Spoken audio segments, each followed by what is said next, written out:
Dom.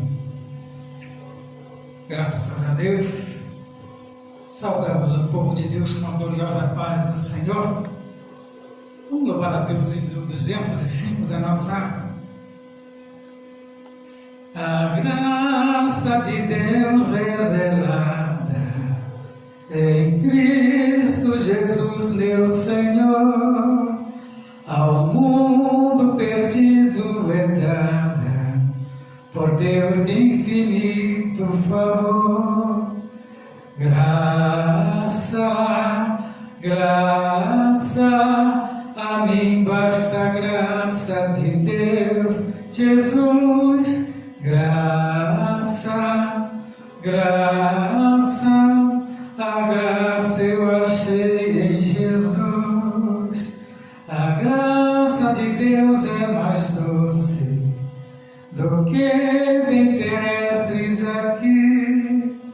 Em gozo meu choro tornou-se, correndo sua graça pra mim. Graça,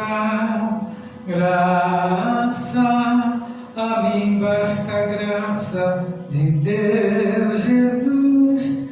Graça, a graça eu achei em Jesus. A graça de Deus é mais doce do que bem terrestres aqui. Em gozo meu choro tornou-se, correndo sua graça pra mim. Graça, a mim basta a graça de Deus, Jesus. Graça, a graça eu achei em Jesus. Mais alta que as nuvens celestes, mais funda que o profundo mar, a fonte da vida fizeste, na qual nós podemos fartar. Graça, a mim basta a graça de Deus, Jesus. Graça, a graça eu achei em Jesus. A graça de Deus hoje prova do que vives na perdição, pois Ele te salva, renova, também limpa o teu coração. Graça, a mim basta a graça de Deus, Jesus. Graça, a graça eu achei em Jesus. Louvamos a 208. Hoje queres te entregar para Jesus Cristo, ó cansado e triste pecador, para aquele que no Gólgota foi visto, padecendo nossa culpa, nossa dor. Venha Cristo, que te chama com amor celestial. Venha Cristo, pois Jesus é o rochedo divinal. Hoje queres obter a liberdade que se encontra no Senhor Jesus, receber no coração a santidade pelo sangue derramado lá na cruz. Venha Cristo, que te chama com amor celestial. Venha Cristo, pois Jesus é o rochedo divinal. Hoje quer desfrutar a paz divina que no mundo não se pode achar. Venha Cristo que te salva, que te ensina onde podes esta paz do céu gozar. Venha Cristo, venha Cristo, chama com amor celestial. Venha Cristo, oh Jesus é o rochedo divinal. Hoje queres renunciar ao bem terreno, crendo em Cristo, grande Salvador. Renunciar ao Nazareno, ver um dia no céu de resplendor. Venha Cristo, que te chama com amor celestial. Venha Cristo, pois Jesus é o rochedo divinal. Graças a Deus, que nos dá vitória por nosso Senhor e Salvador Jesus Cristo. Vamos estar lendo uma leitura que se encontra em Efésios capítulo 2, alguns versículos da palavra de Deus, que a Bíblia diz que pela graça sois salvos e por meio da fé, e isso não vem de vós, mas é dom de Deus. Paulo escreve lá em Efésios capítulo 2, versículo 8, e ainda diz assim a palavra de Deus: a graça de Deus, ela não é barata, ela requer arrependimento e novo comportamento, ou seja, nova vida em Cristo. Diz assim a palavra de Deus: mas Deus, que é riquíssimo em misericórdia, pelo seu mútuo amor, como nos amou, estando nós ainda mortos em nossas ofensas, nos vivificou juntamente com Cristo. Pela graça sois salvos. Ele nos ressuscitou juntamente com Ele, Ele nos fez assentar nos lugares celestiais em Cristo Jesus, para mostrar-nos nos séculos vindouros as abundantes riquezas da sua graça e pela sua benignidade para conosco em Cristo Jesus, porque pela graça sois salvos, por meio da fé. Isso não vem de vós, mas é dom de Deus, e não vem também das obras, para que ninguém se glorie, porque somos feitura sua, criados em Cristo Jesus para as boas obras, os quais Deus separou para que andássemos nela. Vemos aqui a palavra de Deus nos relatando. O apóstolo Paulo em Efésios nos traz ao nosso conhecimento esse momento ao qual o Senhor tem preparado para nós, que sobre a graça de Deus não há dúvida de que nos últimos anos os cristãos têm demonstrado maior interesse em conhecer melhor a doutrina da graça. E nesse sentido, pode-se dizer que há um despertar da graça, contudo, para muitos, esse ensino continua ainda ofuscado. Nesse aspecto, pode-se dizer que a doutrina da graça tem sido mal compreendida e, portanto, mal assimilada e, consequentemente, desvirtuada. Mas o porquê disso? Porque nos últimos tempos tem-se tentado mudar o critério da Bíblia, a verdade bíblica. Muitos escritores deturpam a palavra de Deus. Mas uma coisa que nós temos que entender, que pela graça de Deus que nós alcançamos, a salvação das nossas almas. Ao se afirmar que a graça é divina, queremos dizer com isso que sua origem está inteiramente em Deus. Foi Ele quem quis agir com graça. Vemos aqui o testemunho bíblico, é que aprove Deus em salvar os homens. Paulo escreve em 1 Coríntios. Isso não significa que a origem da graça, bem como a iniciativa da salvação, é ato de Deus. A graça, portanto, tem origem no céu. Ninguém pode salvar a si mesmo. Então a graça, ela é merecida. A graça é um favor imerecido. Isso significa que ninguém merecia, nem tinha como merecer de fato. A Escritura diz que não há justo nenhum sequer. Paulo escreve em Romanos: a nossa justiça própria é como tapo de imundícia. Escreveu Isaías, né, 64, verso 6 de Isaías, que a nossa condição, antes de conhecermos a graça, se assemelhava a alguém que teve uma grande quantia e não tem com que pagar um débito muito alto, que jamais o homem conseguiria pagar em toda a sua existência. Mas segundo a Bíblia, a necessidade da graça é uma das doutrinas mais bem definidas e claras na Escritura. E é referente à queda do homem. O primeiro fato a ser observado é que Adão, o primeiro homem, foi criado como um ser moralmente livre.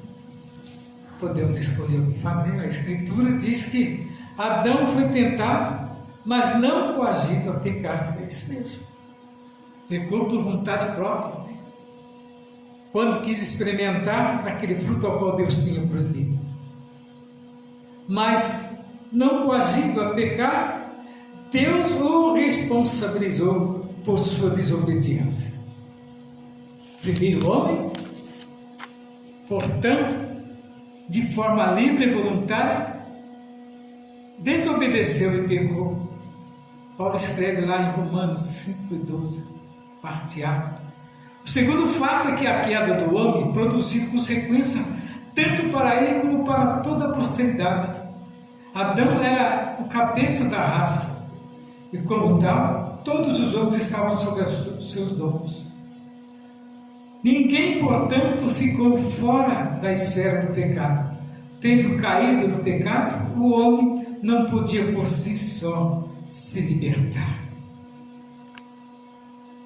Não tinha força e não tem por que razão o homem alcançar a libertação. Estudamos na lição passada da escola dominical sobre o homem fazer doação, praticar atos bondosos, tentando justificar os seus erros, mas mesmo assim ele não tem como por si só, justificar os seus erros.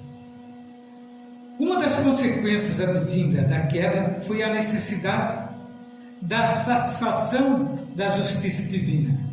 Por isso a justiça de Deus exige a punição do pecado. Isso porque Deus, sendo justo e santo, não deixaria o pecado impune. Contudo, assim como Deus é justo, da mesma forma Ele é amor.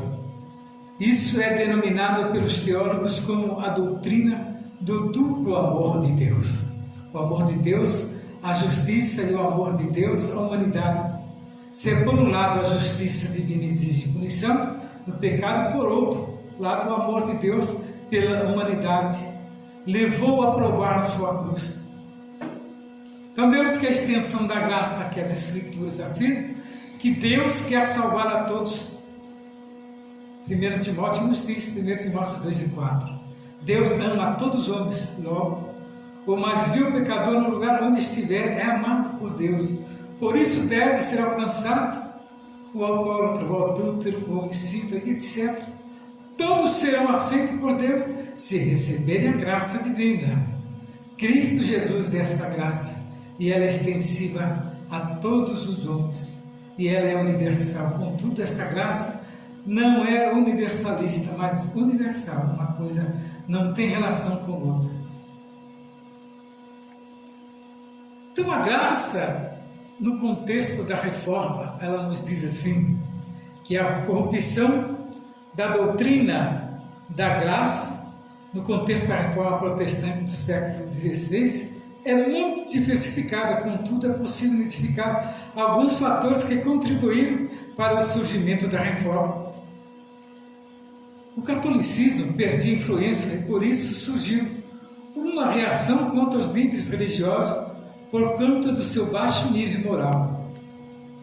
A rejeição da doutrina católica com a válida, um maior interesse pela educação que se deixa de ser um privilégio dos líderes católicos e uma maior diversidade doutrinária tem uma forma direta pode-se afirmar que a reforma surge como uma resposta ao enfraquecimento, deturpação e negação da doutrina da graça, que no período medieval havia sido totalmente desfigurada. A salvação pelas obras havia substituído a salvação pela fé. Somente, em Romanos 17, em outras palavras, a salvação havia se tornado meritória.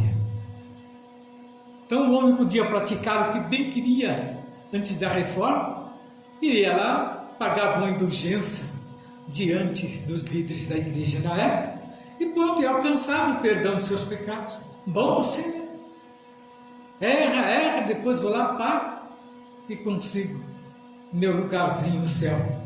Tudo errado. Então a graça tinha sido abolida pelos líderes da igreja da reforma. Então houve Deus levantar, Martim Lutero, ao qual trouxe de volta a realidade da graça. E todas as suas teses foi baseada na carta de Paulo aos Romanos, pois ela nem é usada mais nas igrejas, porque ela vai de encontro, àquele que não aceita Cristo. Tinham eles simplesmente deixado Cristo de lado e agora usavam somente a cruz, mas o Cristo nunca mais. A cruz servia para castigar, a cruz servia para chamar a atenção, mas o Cristo que tinha padecido na cruz não existia mais. Era uma mera lembrança, Mas Deus, usando Martim Lutero, trouxe ele, para interpretar o que era, a carta de Romanos e o que ela dizia. E aí sim, aí passou agora o Evangelho a ser pregado como era. E até hoje, nos dias de hoje, nós estamos, crendo nessa cruz, mas com Cristo, que foi morto, mas ressuscitou. E o que salva o homem é o seu sangue derramado na cruz do Calvário, através da graça e da fé que nós adquirimos quando aceitamos a Ele. Então a restauração da doutrina da graça foi observada na reforma, portanto surge como uma reação à corrupção da doutrina da graça. Lutero, monge alemão, agostiniano, se torna o principal porta-voz da doutrina pela fé. Somente posteriormente ao lema luterano seria conhecido como uma das 5 sola gratia, só graça, dos reformadores, que estavam também convictos de que somente através do retorno às Escrituras a doutrina da graça poderia ser restaurada. Foi por isso que lutaram, e foi por isso que sofreram, até mesmo morreram. A doutrina da graça não aceitava mistura. E pela graça somente é que somos salvos. Então não é para mesclar, tentar mesclar a doutrina da graça com outra para alcançar-se a salvação. Então a graça é barateada, há muitas expressões a respeito da graça barata. Foi introduzido na literatura para expressar a vida cristã nominal ou mundanizada. De fato, o Evangelho, expresso por alguns ensinadores, não reflete mais a graça. Parece que quanto mais cresce, menos influências os evangélicos estão causando na sociedade. Qual ia ser o valor da graça? Escrevendo aos Coríntios, o apóstolo da graça afirmou: vocês foram comprados por preço. Paulo foi um defensor do Evangelho da graça. Em seu tempo, ele não aceitou de forma alguma os penduricalhos que alguns cristãos quiseram pôr no Evangelho. O apóstolo sabia o alto preço que custou a nossa salvação, que foi o sangue de Cristo. A salvação é de graça, mas o seu preço custou caro. 2 coisas precisam ser observadas. Primeiramente, a voz passiva do verbo grego indica outra pessoa fez a transação por nós. E o tempo verbal, auristo, diz que essa transação foi completa e não a mérito humano. Cristo pagou o preço e fez tudo por nós. Nada mais precisa ser acrescentado à nossa salvação. Mas havia entre os apóstolos uma diferença, que eles queriam que os cristãos modernos fossem circuncidados. Senão não alcançaria salvação, mas baseado no quê? Na própria crença deles. Paulo abominou e aboliu isso, né, dos seus escritos, contestando, né, que somente o sangue de Jesus tinha o poder de salvar. Nesta lição, então, nós vemos, né, a necessidade de se compreender corretamente o que é a graça de Deus. Vimos como a graça de Deus foi estendida. A Bíblia é sempre a régua através da qual qualquer entendimento da doutrina da graça precisa ser medido. Então não adianta o homem criar teses sem ter base bíblica. Então que nesta noite nós possamos entender o chamado ao qual nós temos para a salvação das nossas almas. Não saia ainda da presença, pois tem ainda mais uma porção da palavra de Deus pela missionária.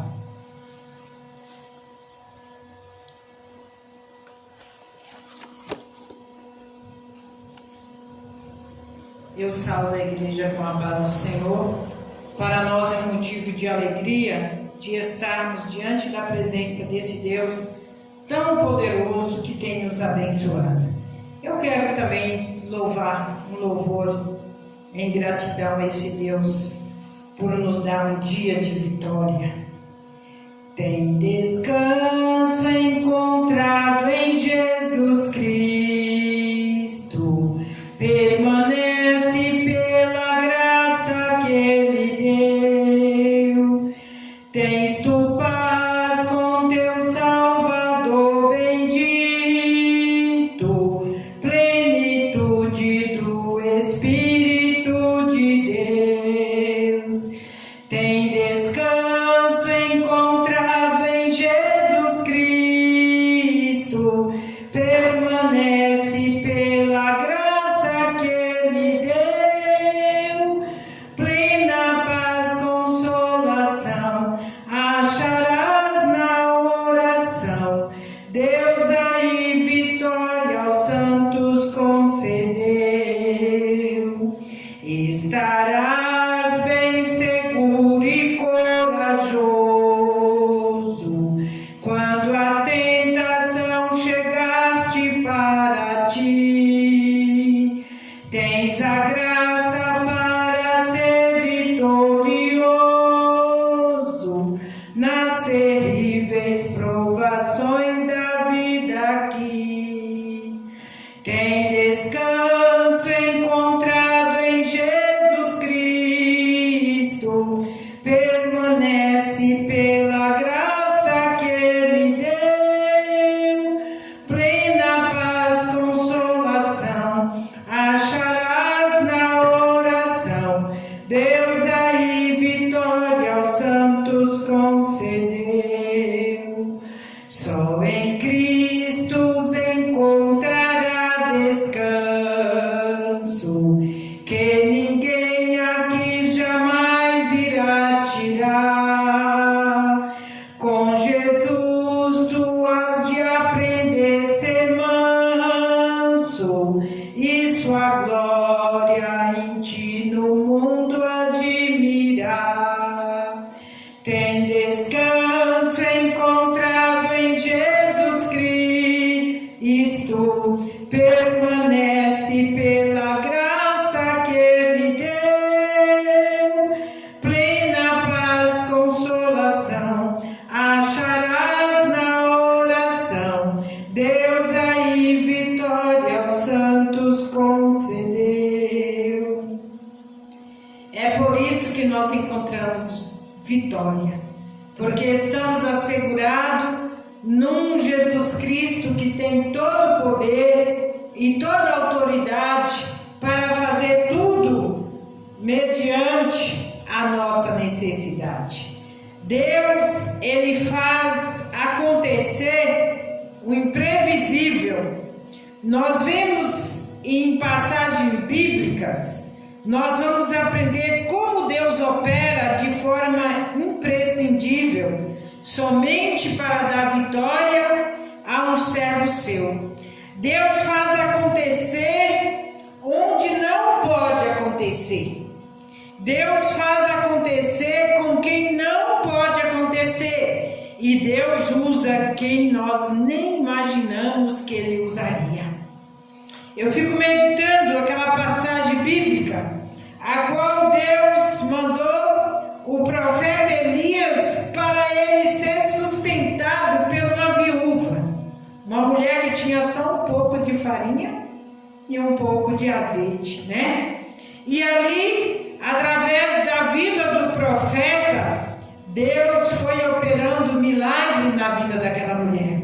Deus foi trabalhando no impossível da vida daquela mulher e na vida do profeta. E ele deu grandes vitórias àquela mulher e ao profeta. E nós vemos aqui que o profeta Elias jamais poderia imaginar que Deus iria utilizar corvos como seus garçons. Em nossos dias, os restaurantes, pizzaria divulgam serviços de entrega rápida mediante a pedidos feitos por telefone. No caso de Elias, eram os corvos que faziam o serviço de entrega ordenado por Deus, né? Imagina os corvos receber a ordenança divina para levar aquele alimento até o homem de Deus. De acordo com Jó 38:41, Deus se preocupa em alimentar até os filhos dos corvos quando clamam. E se Deus se preocupa com os filhotes dos corvos, como não se preocupará conosco? Ele vai ter. Nós valemos muito mais do que os filhotes de corvos. Então, nosso Deus, Ele cuida de nós de maneira especial, de maneira gloriosa. De acordo com o Salmo 147 e o verso 9, Deus alimenta os filhos dos corvos quando clamam. E se Deus ouve os seus filhos, não ouvirá os seus próprios filhos? Em Lucas 12:24, Jesus disse: considerai os corvos que nem semeiam, nem cegam, não têm despensa e nem celeiros, e Deus os alimenta. Quanto mais valeis vós do que as aves. Isso é uma resposta de Deus para nós. Está na palavra dele, né? Deus usa quem nós nem imaginamos para nos ajudar. Deus usa uma desprezada jumenta para repreender o profeta desobediente. Em Números 22, 27 e o verso 31, Deus faz acontecer com quem não pode acontecer. Deus usa os desprezíveis corvos para sustentar o profeta. Deus usou o canto do galo para despertar a consciência de Pedro. Jesus usou um desprezado jumentinho como transporte para entrar em Jerusalém. Deus sempre nos surpreende da forma em que Ele vai trabalhar em nossas vidas. E quantas das vezes nós não entendemos a forma que Deus trabalha? Eu estava vendo uma artista, contar uma vitória que Deus deu. Ela chorando muito e contando a vitória. Um escorpião que ferrou a mão do filho dela.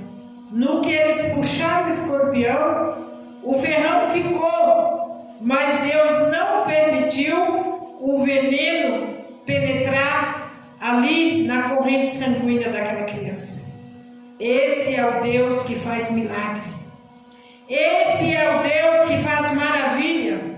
Esse é o Deus que trabalha de forma que nós não entendemos e não compreendemos, mas Ele trabalha de maneira gloriosa em nossas vidas, porque Ele tem um propósito.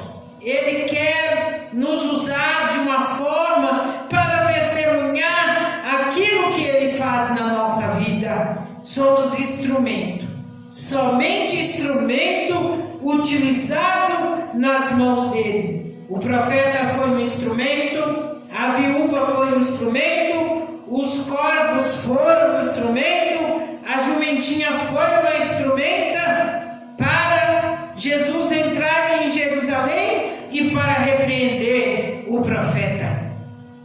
E eu fico meditando quantas pessoas que não creem no trabalhar, no agir do nosso Deus, mas Ele é soberano, poderoso, e Ele continua operando seus milagres no decorrer da nossa vida, a qual vamos vivendo. Ele vai manifestando de várias maneiras em nossa vida.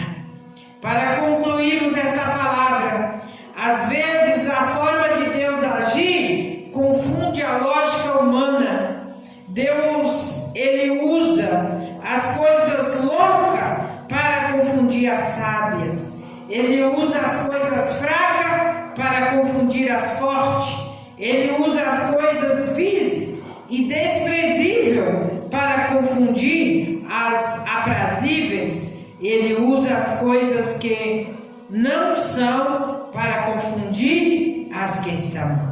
Esse é o Deus a qual nós podemos louvar, engrandecer e testificar os seus grandes feitos e as suas grandes maravilhas, a qual Ele tem realizado em nossas vidas a todos os momentos que recorremos a Ele. E é por isso que nós rendemos a Ele glória, rendemos a Ele a graça merecida, porque verdadeiramente Ele se preocupa com o ser humano. Ele age nos momentos mais necessitados da nossa vida. Ele entra com a mão soberana e com a mão poderosa para nos dar os livramentos que necessitamos. E o que faríamos nós se não apregoarmos esta palavra, se não chegarmos à presença dEle em oração e em confiança por tudo quanto Ele tem feito para com nossas vidas? É por isso que nesta noite eu glorifico, eu exalto o nome deste Deus tão poderoso, que tem feito coisas grandes e sábias no nosso viver. Quantas das vezes o homem despreza este Deus de amor, esse Deus de misericórdia, esse Deus de compaixão, mas nesta noite que você possa olhar para Ele e reconhecer esta grande salvação, a qual Ele enviou através de Jesus Cristo para nos redimir de todo pecado e nos dar direito de uma vida eterna. Eu quero orar pelo caderno de oração nesta noite, deixando esta palavra para o seu coração, que você venha meditar na palavra de Deus. Não despreze esta palavra, mas aproxime-se o mais que você puder da presença gloriosa de Deus, porque Ele tem milagre para a sua vida. Amado e eterno Deus, neste momento, Senhor, eu coloco em Tuas mãos a necessidade do Teu povo. Grandes são, Senhor, as necessidades, grandes são os milagres que o Teu povo busca para receber das Tuas mãos, e eu sei que o Senhor é fiel para cumprir, assim como o Senhor cumpriu na vida daquela viúva, na vida daquele profeta, na vida, Senhor, de todos os quantos o Senhor providenciou no momento da necessidade. O Senhor é o mesmo, não mudou, continua operando e trabalhando de maneira gloriosa. Nós entregamos estas vidas nas Tuas mãos, porque sabemos que o Senhor tem o poder e a autoridade para mover o impossível que haja nestas vidas. É somente crer e confiar em Ti. Nós Te agradecemos em nome do Pai, do Filho e do Espírito Santo de Deus. Amém.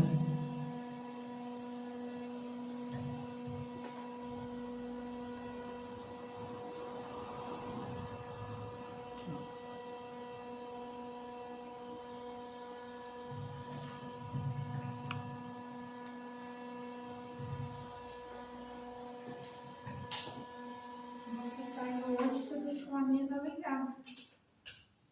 Ainda bem que ela faz barulho e eu ouvi.